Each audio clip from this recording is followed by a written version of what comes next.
지금 중국이 발칵 뒤집혔습니다. 여기는 해양 관제소. 중국 LNG선 출항 12시간 만에 폭발했습니다. 한국 설계도를 훔쳐서 만든 LNG선을 독일에 팔았던 중국. 그 결과는 참혹했습니다. 비공식 회의에서 중국 관료가 말했습니다. 도면만 있으면 한국을 이길 수 있다. 하지만 그 오만한 확신은 단 12시간 만에 무너졌습니다. 출항 후 불길이 바다를 갈랐던 것입니다. 같은 도면인데 왜 한국과 중국의 결과가 이렇게나 달랐을까요? 그 차이는 미처 생각지도 못했던 것이었습니다. 이제 중국이 한국을 따라올 수 없는 진짜 이유를 낱낱이 밝혀보겠습니다. 저는 클라우스 하일리 브란트예요.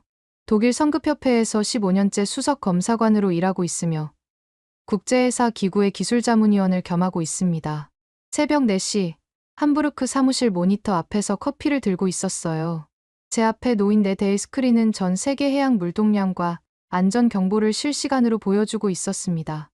그때 국제해상 관제 시스템에서 최고 등급의 긴급 경보가 터져 나왔습니다. 붉은 불빛이 모니터를 뒤덮으며 중국 복제핵화 천연가스 선박 폭발.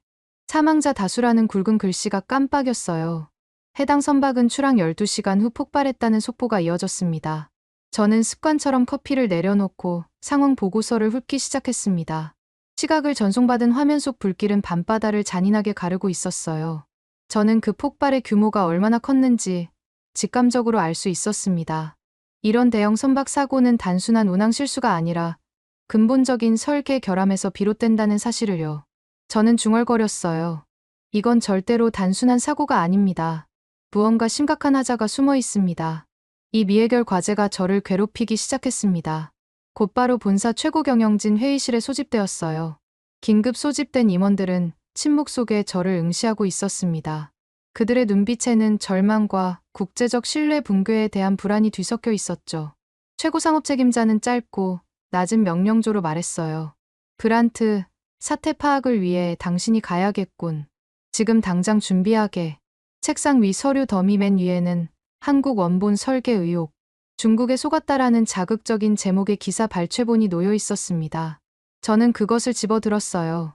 기사 내용은 중국 조선소가 한국 조선의 도면을 불법 복제해 선박을 건조했다는 것이 줄을 이뤘습니다. 저는 그때 미세한 의문을 품었어요. 도면은 같다고 주장하는데 왜 결과는 이렇게 처참하게 다르지? 저는 유출된 도면을 잠깐 보았는데 용접선의 0.1mm 표시가 원본 도면과는 다르게 희미한 것을 발견했어요. 아주 미세한 단서였습니다. 저는 답을 찾을 수 없었습니다. 저는 즉시 짐을 꾸려야 했습니다. 이 치명적인 디테일이 제 내적 갈등을 불러일으켰습니다. 밤 10시, 저는 프랑크푸르트 국제공항 라운지에서 뉴스를 봤습니다. 미국 CNN 속보에는 중국 선박 폭발 전 세계 충격이라는 굵은 글씨가 떴습니다. 하단 자막에는 출항 12시간 만에 폭발이 반복 표기되었습니다. 옆자리에 앉은 게르트 슈나이더 독일 해운사 최고 경영자가 저에게 말을 걸었습니다. 그는 절박하게 말했어요. 브란트, 우리의 이익을 지켜줘야 하네. 우리의 장기 계약이 걸려있네. 저는 침묵으로 답했어요. 이익보다 먼저 진실이 중요하다는 것을 저는 알고 있었기 때문입니다. 그때 게르트 최고 경영자는 혼잣말처럼 중얼거렸어요. 24시간 테스트를 안 하더니 결국 터지는군. 저는 그 짧은 문장을 놓치지 않았습니다. 24시간이라는 숫자가 제 머릿속에 강하게 각인되었습니다. LNG 탱크 내부의 영하 170도를 견뎌내지 못한 철판의 비명 소리가 제 귀에 들리는 듯했어요. 저의 도착지는 대한민국 거제도. 제 인생의 모든 기준점이 송두리째 바뀔 장소였습니다. 새벽, 비행기 창밖에는 어둠이 짙게 깔려 있었습니다. 저는 다시 그날 새벽의 끔찍한 폭발 장면을 떠올렸어요. 불길이 마치 바다의 울음처럼 느껴졌습니다. 제 손끝이 차갑게 굳어지는 것을 느꼈어요. 이 문제를 해결하지 못하면 저는 국제사회에서 신뢰를 잃을지도 모른다는 불안감이 엄습했습니다. 제 머릿속에는 오직 하나의 문장이 무겁게 울리고 있었습니다. 기준은 오직 숫자다. 수치만이 거짓말을 하지 않는다. 하지만 그 숫자를 해석하는 제 자신의 기준이 오늘 제가 부정하게 될 대상이 될 줄은 그때는 알지 못했습니다. 저는 24시간 테스트를 하지 않아 영하 170도에서 강판이 찢어지는 가상 장면을 플래시백으로 보았습니다. 치명적인 결과였습니다. 본사에서는 계속 개괄적인 메시지만 내려왔습니다. 조사 결과에 따라 독일의 국익을 최우선할 것. 이라는 권위적인 내용이었습니다. 이 위기를 저는 혼자 감당해야 했습니다. 인천국제공항에 도착했어요. 최세린 한국성급협회 안전관리팀장이 제 이름을 든 팻말을 들고 서 있었습니다. 그녀의 눈빛은 침착하면서도 단호했습니다.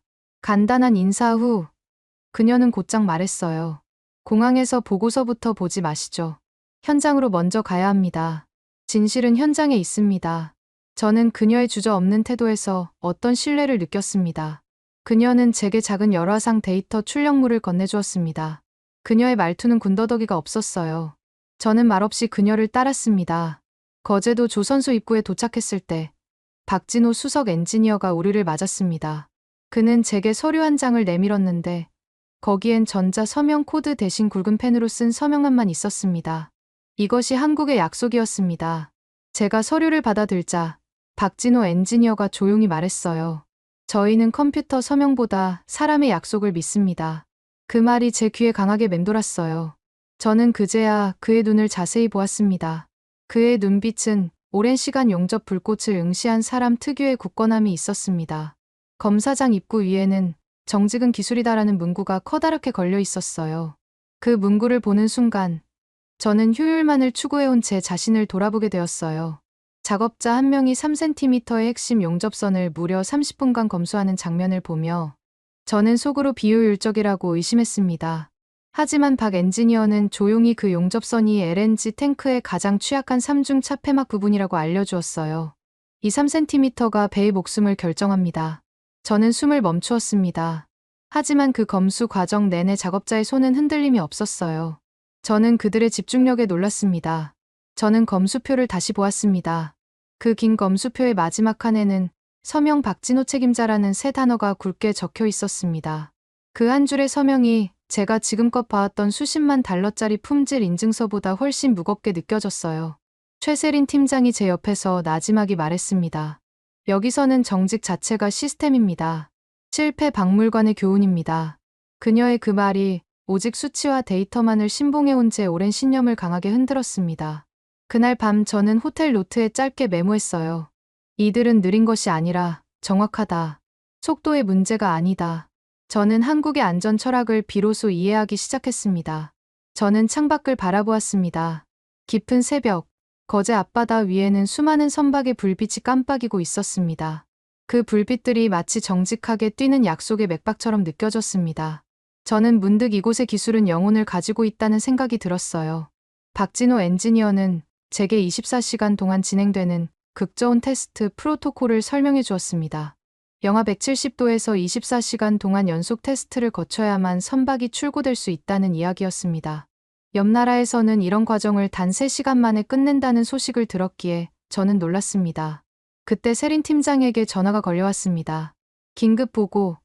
어제 폭발한 액화 천연가스 선박이 출항 전 검수를 24시간 대신 18시간 만에 통과시켰답니다. 검수는 줄었고 출항 후 12시간 만에 폭발이 이어졌습니다.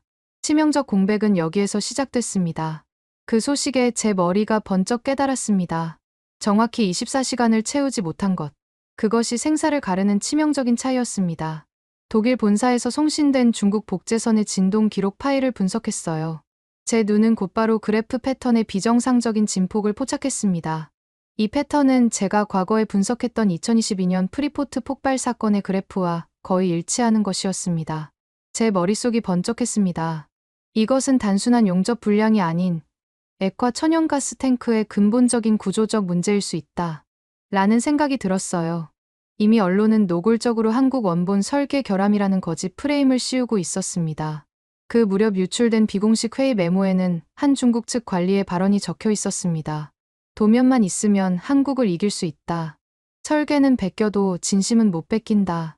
이 문장은 사건의 오만한 전조처럼 느껴졌습니다. 해운사들의 장기 계약 파기 소식은 연일 터져 나왔습니다. 하지만 저는 이제 알았습니다. 그들의 손에 들린 도면은 진짜가 아닐 수 있다는 것을요. 진짜 도면에 대한 핵심 증거는 한국 조선소의 서버에 숨겨져 있을 것입니다. 오후에 열린 기자회견장. 저는 수많은 플래시 세례 속에서 홀로 서 있었습니다. 기자들의 질문이 마치 화살처럼 날아왔어요. 클라우스, 당신은 지금 독일에 고용된 국제기구 위원입니다. 독일이 한국 편인가요? 저는 대답할 수 없었습니다. 중립성과 제가 본 진실이 내부에서 격렬하게 충돌하고 있었기 때문입니다. 제 자존심은 아직 모든 데이터가 모이지 않았다고 속삭였습니다. 그때 최세린 팀장이 제 어깨에 손을 얹고 나지막이 말했어요. 팩트는 침묵보다 빠릅니다. 진실은 기다려주지 않아요. 지금 선택해야 합니다. 그녀의 냉철한 현실 인식이 저를 일깨웠어요. 저는 이익 대신 윤리를 선택해야 한다는 것을 깨달았습니다. 저는 깊은 숨을 내쉬었습니다. 저희는 곧바로 한국 조선소의 데이터 센터로 향했습니다. 그곳에는 폭발한 중국 선박의 원본 로그 파일이 안전하게 보관되어 있었습니다. 저는 파일을 열기 전 숨을 깊게 들이마셨습니다. 박진호 엔지니어가 조용히 말했어요. 수치는 감정이 없습니다. 하지만 그 수치들이 모이면 진실은 느껴집니다. 저는 그의 말에서 기술에 대한 깊은 존중을 느꼈습니다. 한국의 기술자들은 숫자를 생명처럼 대하고 있었습니다. 저는 그제야 첫 균열을 느꼈습니다. 이 사람들은 내가 지금껏 믿어온 수치를 넘어서는 어떤 것, 즉 철학을 가지고 있구나. 저는 깨달았습니다. 그때 서버실의 한 알람창이 빨간색으로 깜빡였습니다. 파일 조작 의심, 접근 기록 불일치, 미해결 과제가 터진 것입니다. 최세린 팀장은 곧바로 복제선의 진동 수치를 보여주었어요. 0.02mm를 넘어서는 안 되는 수치가 0.1mm까지 증가하고 있었습니다. 이 진동 수치는 극저온에서 치명적인 누출을 유발할 수 있는 수치였어요. 박진호 엔지니어는 한국 선박의 불순물 함량 테스트 결과를 보여주었습니다. 중국 복제선의 재료 분석 결과는 기준치의 3배에 달했습니다. 재료의 문제는 곧 액화 천연가스 탱크 시스템의 파괴를 의미했습니다. 그때 독일 본사에서 긴급 메시지가 도착했습니다. 향후 수력 발전 프로젝트는 한국을 우선 협상 대상으로 지정할 것. 메시지는 짧고 권위적이었지만 저는 이미 본사도 진실에 가까워지고 있음을 알았어요. 박 엔지니어는 제게 조용히 말했습니다. 저희가 외부에 공개한 파일은 진짜가 아닐 수 있습니다. 저희는 윤리적 방어벽을 설계했습니다. 저희가 서버실에 들어서자 한 알람창이 빨간색으로 깜빡였습니다. 파일 조작 의심, 접근 기록 불일치. 박진호 엔지니어가 그 창을 보며 나지막이 말했어요. 이 파일은 진짜가 아닙니다. 이건 미끼입니다. 우리가 일부러 던진 도면입니다. 저는 그의 말에 놀랐습니다. 코드 내부에는 눈에 보이지 않는 워터마크와 함께 허위 값이 치밀하게 숨겨져 있었어요. 박 엔지니어는 설명했습니다. 우리는 기술 유출을 대비해 가짜 도면을 던져서 진짜 도면을 지키는 이중 보안 시스템을 운영합니다. 저는 소름이 돋았습니다. 보안은 단순한 암호가 아니라 윤리적 설계라는 걸 깨달았습니다. 이들의 성견지명에 저는 감탄했습니다. 그때 제 전화가 울렸습니다. 리샤오밍 중국 해양 조선그룹 부회장이 긴급 기자회견을 열고 있었습니다. 그는 여유로운 미소를 지으며 말했습니다. 이번 사고는 한국의 원천 기술이 불안정했기 때문입니다. 저는 모니터를 바라봤습니다. 그가 기자들에게 공개한 도면이 바로 제가 본 그 미끼갑 도면과 똑같은 것이었습니다. 극적 아이러니가 펼쳐졌습니다. 최세린 팀장이 조용히 말했어요.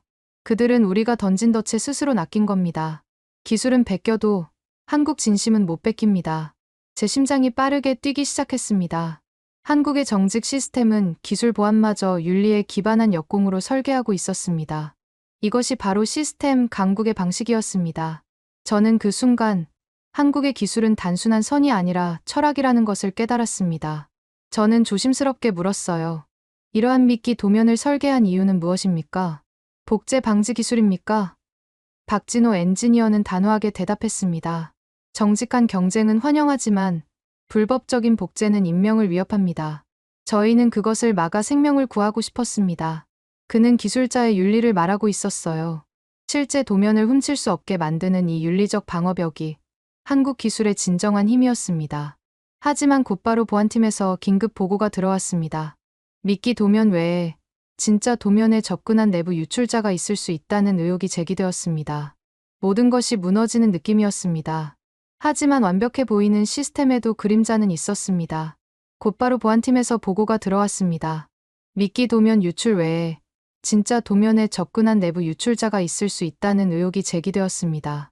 저는 경직된 채 말했습니다. 도면 자체가 아니라 이제 사람의 동기를 조사해야겠군. 저는 시스템의 완벽함이 아니라 그 시스템을 운용하는 인간의 약점이 문제라는 것을 깨달았습니다. 윤리적 방어벽을 뚫을 수 있는 단 하나의 가능성. 그것은 인간의 탐욕이었습니다. 이 난관을 어떻게 돌파해야 할지 저는 고민에 빠졌습니다. 깊은 새벽, 조선소 전체에 날카로운 경보음이 울려 퍼졌습니다. 시스템 해킹 가능성. 즉각 전원 차단. 인턴 한 명이 당황하여 비상 버튼을 잘못 누른 것이었습니다. 통제실은 순식간에 혼란에 빠졌습니다. 기술자들이 우왕좌왕하는 순간 최세린 팀장이 단상에 올라 외쳤습니다. 모두 멈춰. 투명 모드 전환. 그녀의 목소리는 공포 속에서 빛나는 촛불 같았습니다. 그녀의 명령에 따라 벽면 스크린이 전면 공개 모드로 바뀌었어요.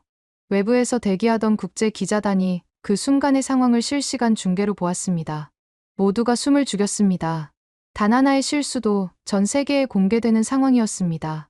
박진호 엔지니어는 차분하게 시스템 복구 과정을 설명하기 시작했습니다. 그는 실수를 감추지 않고 설명했습니다. 이 실수는 사람이 시스템을 운용하는 증거입니다. 그의 목소리에는 자신감이 있었습니다. 저는 그들의 투명한 대처에 깊은 감명을 받았습니다. 17분 후 경보가 해제되고 시스템 전 영역의 녹색 표시가 다시 떴습니다. 저는 그 순간 깨달았습니다.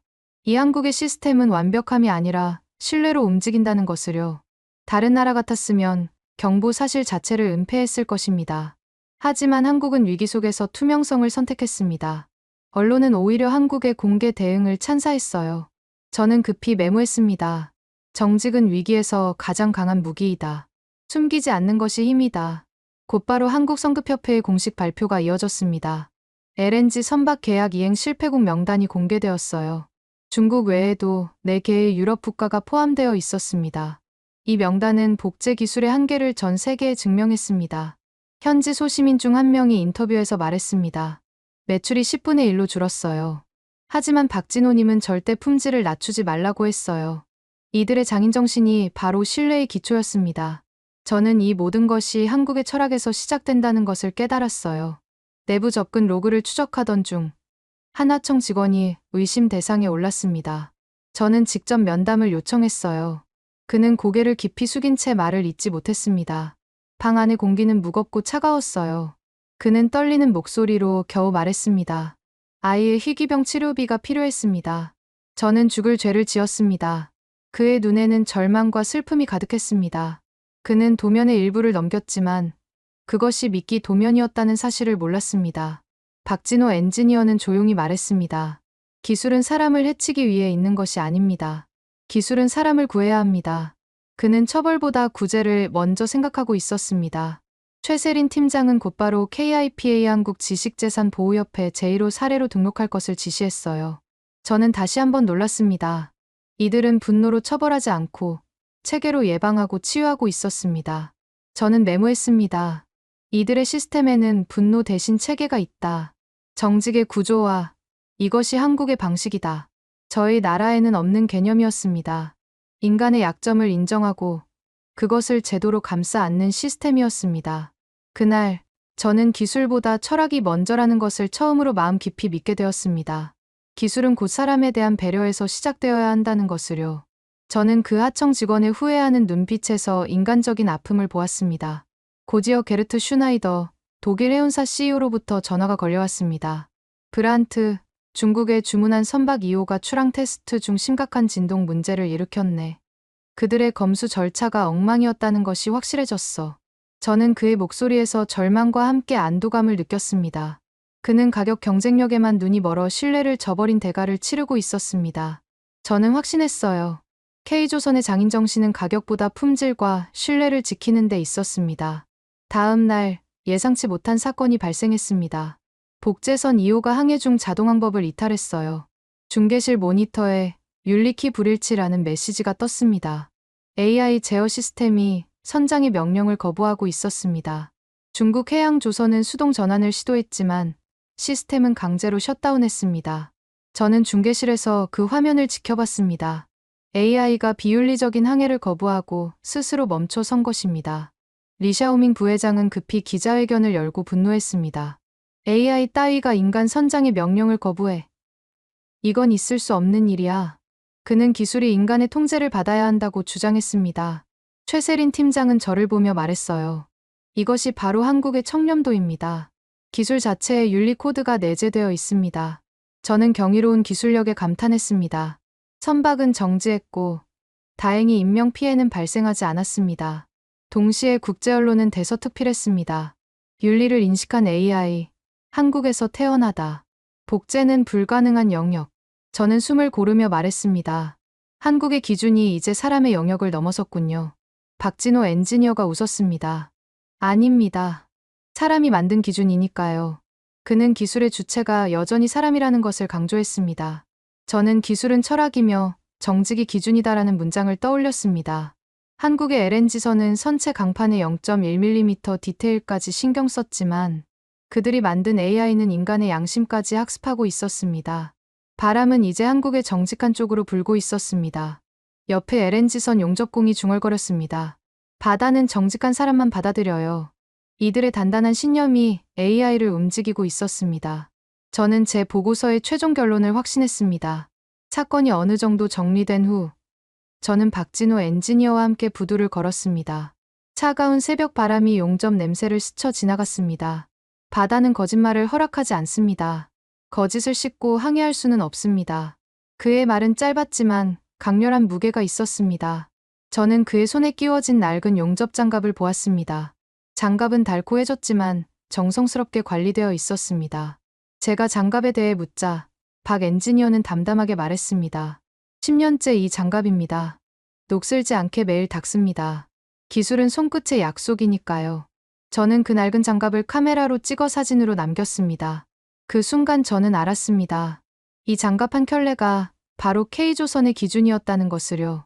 가격보다 품질을, 이익보다 신뢰를 택한 장인 정신이 바로 이 장갑에 있었습니다. 호텔로 돌아오는 길, 제 손에 남은 쇠냄새가 이상하게 따뜻하게 느껴졌습니다. 저는 엘리베이터 거울에 비친 제 얼굴을 보았어요. 며칠 밤을 새운 피로가 역력했지만 눈빛만은 이전보다 훨씬 맑았습니다. 수치와 보고서 속에서만 존재했던 제가 이제야 비로소 현실의 무게를 깨달은 것 같았습니다. 저는 방에 도착하자마자 습관적으로 노트북을 열었어요. 이전의 보고서 초안이 눈에 들어왔습니다. 너무 건조하고 오직 결과론적 숫자로만 가득 찬 글이었습니다. 저는 지우개를 들고 첫 문장을 지웠어요. 그리고 새로운 문장을 써 내려갔습니다. LNG선의 안정성 기준은 이제 신뢰에서 시작된다. 그 문장을 쓰는 동안 저는 차가운 숫자에 갇혀있던 제 자신이 해방되는 듯한 따뜻한 기분을 느꼈습니다. 창밖거제 바다의 파도 소리가 잔잔하게 들려왔어요. 제 눈가가 조금 젖어드는 것을 막을 수 없었습니다.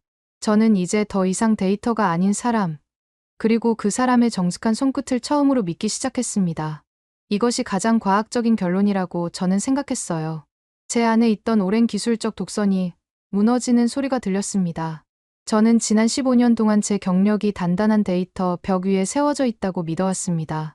하지만 그 벽이 한국인의 정직이라는 부드러운 철학 앞에 얼마나 허술했는지 깨달았어요. 박진호 엔지니어의 낡은 용접 장갑이 자꾸만 떠올랐습니다.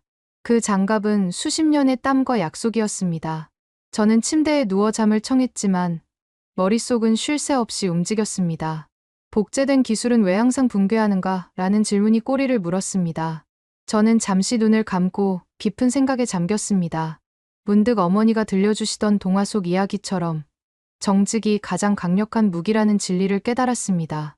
저는 자리에서 벌떡 일어났습니다. 다음 날 아침, 최세린 팀장에게서 긴급 연락이 왔습니다. 그녀의 목소리는 평소처럼 차분했지만 숨막히는 긴장감이 감돌았습니다. 클라우스 씨, 중국 복제선의 폭발 원인이 결정적으로 판명되었습니다. 저는 침을 삼켰습니다. 보고서 내용이 예상과 일치했습니다. 용접 불순물 외에 극저온 액화가스 누출을 막는 멤브레인의 초기 테스트, 미비가 확인되었습니다. 폭발 선박은 핵심 검수 프로토콜인 영하 170도에서 24시간 연속 테스트를 고의적으로 생략하고 출항했던 것이었습니다. 현지 조선소 관계자의 충격적인 증언도 확보되었습니다. 수주량을 맞추려고 윗선에서 테스트 중단을 지시했습니다. 우리는 저항할 수 없었어요. 저는 분노보다는 깊은 실망감을 느꼈습니다.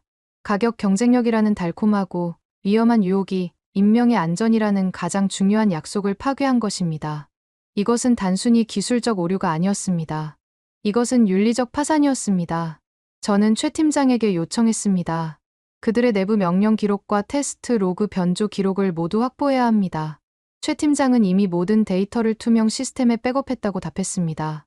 그녀의 철저한 준비성에 저는 다시 한번 한국 청렴도 시스템의 힘을 느꼈습니다. 저는 창밖을 바라보며 깊은 한숨을 쉬었습니다. 경쟁은 정직해야 합니다. 그렇지 않으면 무고한 생명이 대가를 치릅니다. 저는 노트북 화면을 두드려 보고서 제목을 다시 확인했습니다. 이 보고서가 무너진 신뢰를 회복하는 다리가 될 것이라고 저는 다짐했어요. 저는 본사에 제출할 최종 보고서의 초안을 새로운 영감을 받아 완성했습니다. 제목은 한국 청렴도 기반 LNG 안정성 재검증 보고서였습니다. 보고서의 서문에는 제가 거제에서 깨달은 핵심 진리를 적었어요. 도면은 훔칠 수 있어도 기술을 완성시키는 철학은 훔칠 수 없다. 이 문장은 단순한 선언이 아니었습니다. 제 삶의 전환점이었습니다. 보고서의 핵심은 3가지 한국의 강점으로 구성되어 있었습니다. K스펙의 3중 검수 체계, 한국 청렴도의 윤리 연동 코드, 그리고 유출자를 포용하여 재발을 방지하는 KIPA의 법적 예방 구조였습니다. 이 시스템은 인간의 약점까지도 배려하고 있었습니다. 부록에는 중국 복제선과 한국 원본 선박의 영하 196도 비교 실험 데이터를 시각적인 그래프로 첨부했습니다. 한국산 선박의 멤브레인은 미세한 진동조차 없이 안정적이었지만 중국산은 압력이 급상승하며 치명적인 진동이 일어났습니다. 저는 이 극명한 데이터가 가격 경쟁력 이면의 기술 격차 본질을 전 세계에 보여줄 것이라고 생각했습니다. 결론에는 기술보다 철학, 철학보다 신뢰가 세계의 기준을 만든다. 결국 같은 도면이었지만 결과를 가른 단 하나는 사람이었다라고 명시하며 인간 중심의 기술 패러다임을 강조했습니다. 저는 이 보고서가 역사적 기록이 될 것이라고 확신했어요. 저는 마지막 문단에 박진호 엔지니어의 묵직한 말을 인용했습니다. 검수는 곧 사람과의 약속입니다. 그 문장을 쓰는 동안 저는 제 자신이 자랑스러웠습니다. 저는 이제 더 이상 숫자의 노예가 아니었습니다. 이 보고서는 단순한 사건 조사의 결과가 아니라 새로운 기준의 선언문이 될 것이었습니다. 저는 제 등 뒤로 따뜻한 햇살이 스며드는 것을 느꼈습니다. 미지의 나라에서 저는 잃어버렸던 신념을 되찾았습니다. 전송 버튼을 누르며 저는 속삭였습니다. 이 약속이 세계의 기준이 되기를.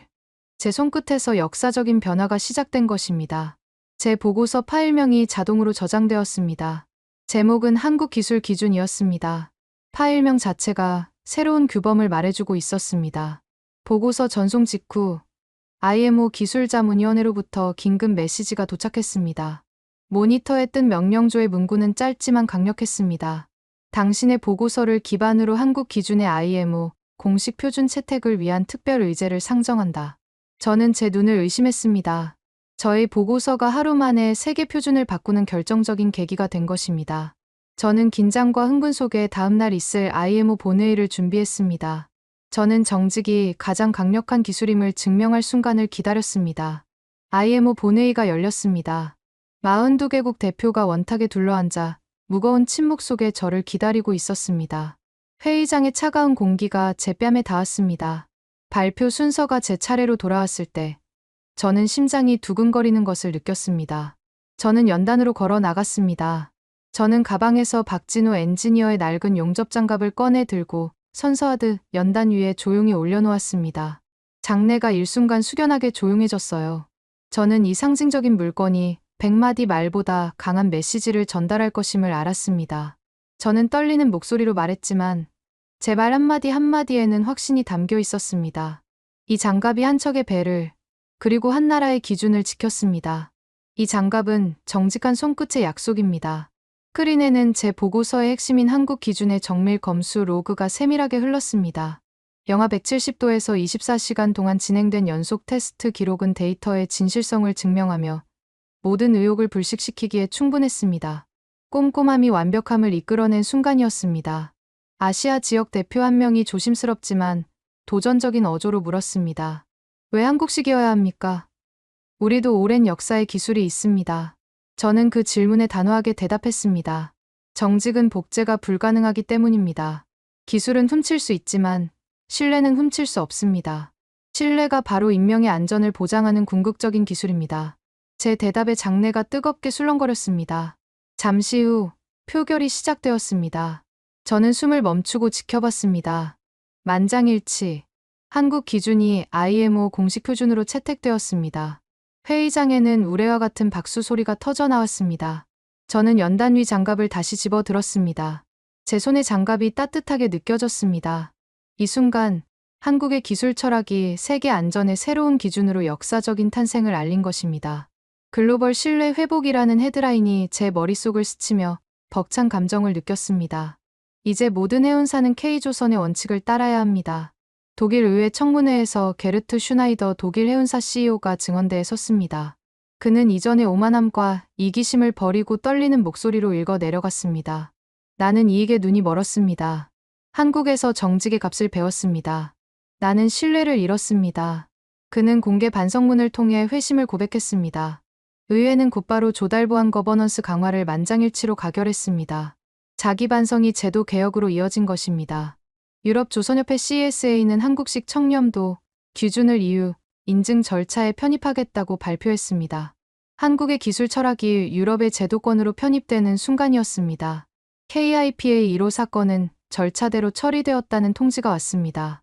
처벌 대신 예방과 재활을 선택한 한국의 시스템이었습니다. 저는 이들의 인간적인 접근에 다시 한번 감동했습니다. 저는 생각했습니다. 분노는 시간이 지나면 사라집니다. 하지만 원칙과 제도는 영원히 남습니다. 한국은 복수 대신 기준을 남겼습니다. 장갑을 쥔 제 손이 조금 떨렸어요. 그것은 안도와 감격이었습니다. 바다의 정직한 기억이 국경을 넘어 법정의 공기를 정화하는 듯했어요. 이 모든 과정이 투명하게 공개되었습니다. 리샤오밍 중국 해양조선 부회장은 결국 기자들의 질문에 침묵했습니다. 기술 복제의 시대는 비극과 함께 끝난 것입니다. 그들은 기술의 빈곤이 아니라 결국 철학의 빈곤으로 몰락했습니다. 동시에 한국-독일 공동연구센터 기술과 양심 설립을 위한 MOU가 공개되었습니다. 저는 조용히 메모했습니다. 정직의 제도화. 한국이 이 길을 먼저 열었다. 이제 우리의 협력은 기술을 넘어 윤리로 확장될 것입니다. 다시 대한민국 거제의 부두입니다. 햇빛을 머금은 새로운 LNG선이 출항을 준비하고 있었습니다. 박진호 엔지니어가 저를 향해 깊이 고개 숙였습니다. 오늘도 저희는 약속을 검사했습니다. 기술은 약속의 증거입니다. 그의 목소리에는 단단한 자부심이 가득했습니다. 최세린 팀장이 저에게 손을 내밀었어요. 투명함은 우리의 방식입니다. 우리는 숨기지 않고 증명합니다. 이것이 세계의 신뢰입니다. 저는 그녀의 강인하고 명료한 리더십의 경의를 표했습니다. 저는 선체의 용접선을 마지막으로 손끝으로 더듬었습니다. 매끄럽고 완벽한 마감이 느껴졌습니다. 출항 사이렌이 길게 울렸습니다. 한국 국기와 독일 국기가 바람에 나란히 힘차게 흔들렸습니다. 저는 가방에서 낡은 용접장갑을 꺼냈습니다. 그리고 조용히 바다 위에 띄우며 속삭였습니다. 이 장갑은 영원히 녹슬지 않는다. 이 장갑은 한국의 영혼을 담고 영원히 바다를 지킬 것입니다. 배가 멀어질수록 제 마음은 오히려 한국과 더 가까워졌습니다. 신뢰라는 기준이 우리를 국경과 문화를 넘어 묶었습니다. 제 노트의 마지막 줄을 채웠습니다. 세계는 이제 한국의 이름으로 시작하는 기준을 따를 것이다. 바람이 저에게 속삭였습니다. 정직이 기술이다. 그리고 저는 알았습니다. 오늘 LNG선 안전의 기준은 차가운 숫자에서 따뜻한 사람의 양심으로 돌아왔다는 것을요. 오늘 전해드린 내용은 한 척의 배를 만든 기술이 아니라 그 배를 지킨 사람들의 이야기입니다. 같은 도면이었지만 결과는 달랐습니다. 그 차이는 정직을 선택한 사람이었습니다. 기술은 배를 움직이지만 정직은 세상을 움직입니다. 다음 이야기를 먼저 받아보시려면 좋아요와 구독 부탁드리며 오늘도 자랑스러운 하루 되시길 바랍니다. 감사합니다.